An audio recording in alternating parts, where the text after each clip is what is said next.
আফামান হুয়া কাইমুন আলা কুল্লি নাফসিন বিমা কাসাবাত। আল্লাহ পাক রব্বুল আলামিন বলেন, কে তোমাদেরকে রক্ষা করবে? যে আল্লাহ তাআলা তোমাদের সমস্ত কার্যকলাপ নিয়ে আল্লাহ তাআলা কুদরতি হাতের মধ্যে নিয়ে তোমার পাশে দাঁড়িয়ে আছেন। সেই আল্লাহ যদি তোমাকে ধরে পাকড়াও করে, তিনার পাকড়াও থেকে কে আছে তোমাকে হেফাজত করবে? আছে? নেই। ওয়াজআলু লিল্লাহি শুরাকা, তোমরা তো সেই আল্লাহর সাথে শিরক করতেছো। কুল সাম্মুহুম, হে নবী আপনি তাদেরকে বলেন, সাম্মুহুম, যাদেরকে আল্লাহর সাথে শিরক করতেছে সেগুলোর নাম বলো। এগুলোর নাম কি? আম তুনাব্বিউনাহু বিমা লা ইয়ালামু ফিল আরদ, অথবা কি তোমরা এরকম কোনো কিছুর সন্ধান দিতে চাও জমিনের মধ্যে যার অস্তিত্ব সম্পর্কে আমার আল্লাহ গাফিল, তিনি জানেন না? নাকি এরকম কোনো খবর দিতে চাও যে আল্লাহর মতো শক্তিশালী আরো আছে যেগুলার খবর আমার আল্লাহ জানে না? আম বিজাহিরিন মিনাল কওম, আসলে কথা হলো ওদের কথার কোনো অস্তিত্বই নেই।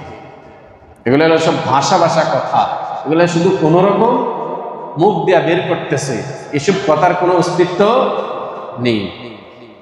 বাল যুয়্যিনা লিল্লাযীনা কাফারু মাকরুহুম, আসল কথা হলো শয়তান তাদের কার্যকলাপগুলো তাদের চোখের সামনে আঠা লাগায়া রাখছে, মিষ্টি লাগায়া রাখছে।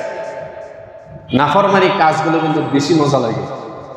বেশি মজা লাগে না? গুনার কাজগুলো বেশি মজা লাগে, কারণ এগুলোর মধ্যে শয়তান মিষ্টির প্রলেপ দিয়ে রাখছে, কিন্তু এগুলার ভিতরে আছে কঠিন আযাব। যেহেতু শয়তান গুনার কাজগুলোকে মানুষের চোখের সামনে সুন্দর করে রাখছে, এই জন্য মানুষ সুন্দর জিনিসের দিকেই দৌড়াইতে থাকে, কিন্তু এগুলার নিচে আছে আযাব। ওয়ামান ইউদ্লিলিল্লাহু ফামা লাহু মিন হাদ, আল্লাহ যাকে পথভ্রষ্ট করবেন তাকে হেদায়েত দেওয়ার মতো কোনো শক্তি নেই।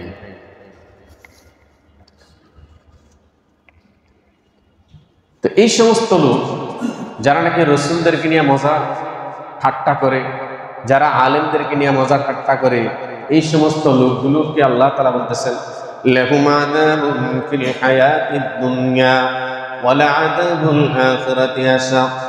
এই সমস্ত নাফরমান তাদের জন্য দুনিয়ার মধ্যেও আছে আযাব, দুনিয়ার মধ্যেও আছে আযাব।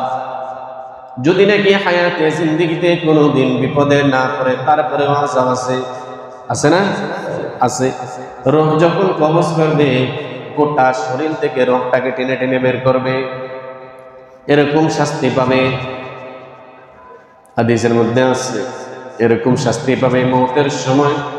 তার রূহের টান যখন দিবেন ফেরেশতা, এই রূহের সাথে সাথে নারী ভুঁড়ি রগ রেশা সব বের হয়ে আসবে। এটা কি দুনিয়ার অংশ না পরকালের অংশ? দুনিয়ার অংশ। মাইয়েত মুমূর্ষ ব্যক্তির রূহ কবজ করার সময় যে শাস্তিটা পাওয়া হয়, এটা দুনিয়ারই অংশ, মরার পরেই না পরকালের হিসাব। আল্লাহ বলেন, লাহুম আযাবুন ফিল হায়াতিদ দুনিয়া, তাদের জন্য পার্থিব জিন্দেগিতেও আছে আযাব।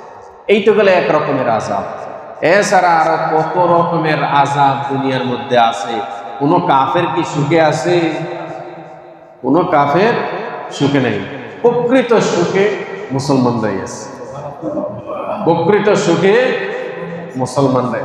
যারা দিনের যত কাছাকাছি তারা তত বেশি সুখে আছে। আপনি দেখেন, দিন যত বেশি মানতেছে তারা তত সুখে আছে। হয়তো আর্থিক টানাপোড়ার মধ্যে কেউ কেউ আছে, কিন্তু অর্থ মানুষকে পরিপূর্ণ সুখ দিতে পারে। কোটিপতি বেশি আছে বিপদে। আপনি তো তাকাইয়া দেখেন, বহুত কোটিপতি তো পলাইছে না? বহুত কোটিপতি বড় বড় মাতা সহ পলাইছে, ক্ষমতাদাররা পলাইছে। আর দেশে যারা আছে ওরাও শান্তিতে নেই। এই বিপদ, ওই বিপদ, গোষ্ঠীর উপরে বিপদ, বাচ্চা কাচ্চার উপর বিপদ। সবচেয়ে বড় বিপদ হলো মনের মধ্যে অশান্তি। একটা মানুষের জীবনের সবচেয়ে বড় বিপদ হলো মনের মধ্যে অশান্তি। আপনার মনে যদি অশান্তি থাকে, যত সম্পদে থাকুক আপনার সুখ নাই।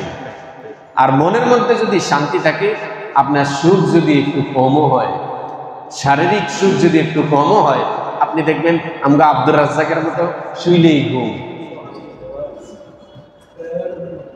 শুইলেই ঘুম। আর যা দিবেন মাশাআল্লাহ, যা দিবেন